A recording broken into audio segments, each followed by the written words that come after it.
Pois é, como a gente viu aí, hoje é o Dia Internacional da Síndrome de Down. No Brasil, de acordo com o Ministério da Saúde, de cada 600 a 800 bebês nascidos vivos, um tem a síndrome, que ocorre na hora da concepção. Estima-se que no DF, no entorno, 10 mil pessoas tenham síndrome de Down. E para falar sobre o assunto, convidamos Cecília Muraro Alecrim, coordenadora pedagógica da APAI-DF. Boa tarde, Cecília. Boa Muito tarde. obrigada pela participação aqui com a gente, viu? A síndrome de Down, ela não é considerada uma doença, né? A maior dificuldade de vocês ainda é dessa luta, né? Ainda é o preconceito?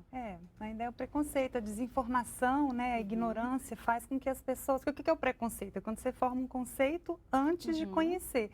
Então, as pessoas, por conta da exclusão social, por conta da falta de participação das pessoas com síndrome de Down nos espaços sociais, muitas vezes as pessoas vão criando conceitos inadequados e aí vem a discriminação, o preconceito, que ainda é um problema.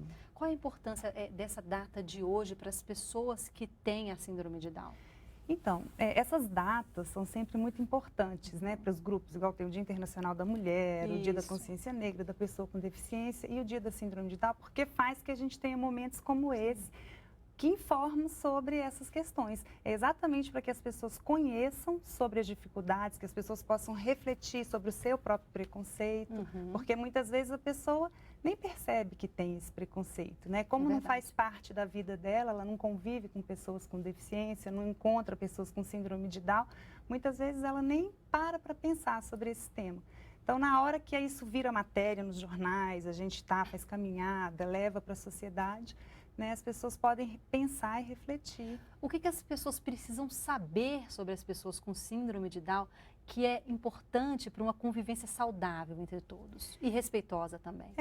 A primeira coisa é entender que são pessoas como qualquer outra pessoa. Né? A gente tem uma mania de agrupar todo mundo em caixinhas. E aí, quem está dentro da curva, aquela curva da normalidade, está ali incluído. E quem não está, fica meio de fora. Né? Então, é importante as pessoas entenderem que a gente se desenvolve, a gente desenvolve a nossa inteligência, as nossas capacidades, as nossas habilidades, elas se desenvolvem com as relações que a gente estabelece ao longo da vida. Então, é na escola, com os amigos, é nos espaços que a gente vai frequentando.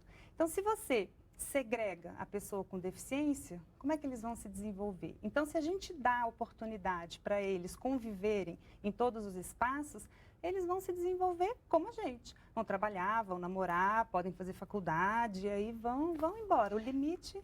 Né? Hoje eu vi várias reportagens sobre o assunto, que está na mídia o dia todo, né? Aliás, desde domingo teve a caminhada, a gente deu também aqui no Repórter DF, mas eu li o depoimento de uma mãe que diz exatamente assim, que tem uma filha com síndrome de Down e ela diz assim, a única diferença da minha filha para as outras crianças é que ela demora um pouquinho mais para aprender as coisas. E isso procede, é dessa forma mesmo? Você tem alguns níveis da síndrome de Down, mais graves, menos graves, como que é isso?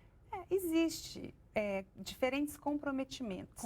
Assim como se você pensar a gente, na sua escola, por exemplo, na sua turma, tinham pessoas que tinham mais facilidade para matemática, outras menos, alguns seguiram. Existe uns que vão para o CPHD, outros não. Então, dentro da síndrome de Down, é a mesma coisa.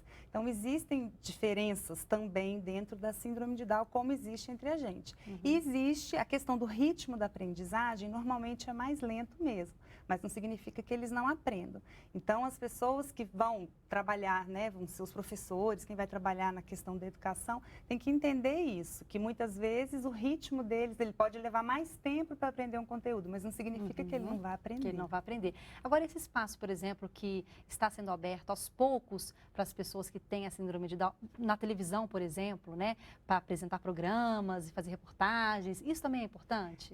Então, eles estão ocupando os espaços, porque o que acontece? Até um pouco tempo atrás, a tendência era eles não tinham entrada nos espaços, é isso que a gente está falando, da inclusão escolar, pouco acontecia.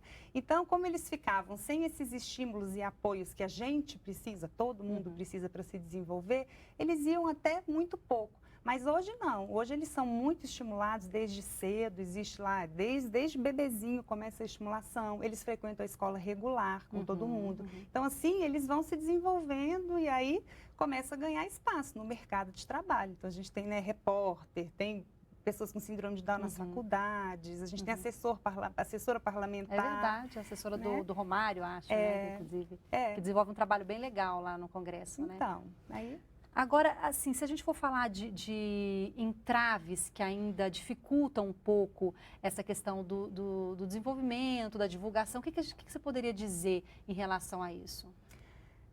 Eu acho assim, eu acho que a imprensa tem um papel muito importante, né? A questão de estar mostrando, fazendo essas reportagens para as pessoas entenderem.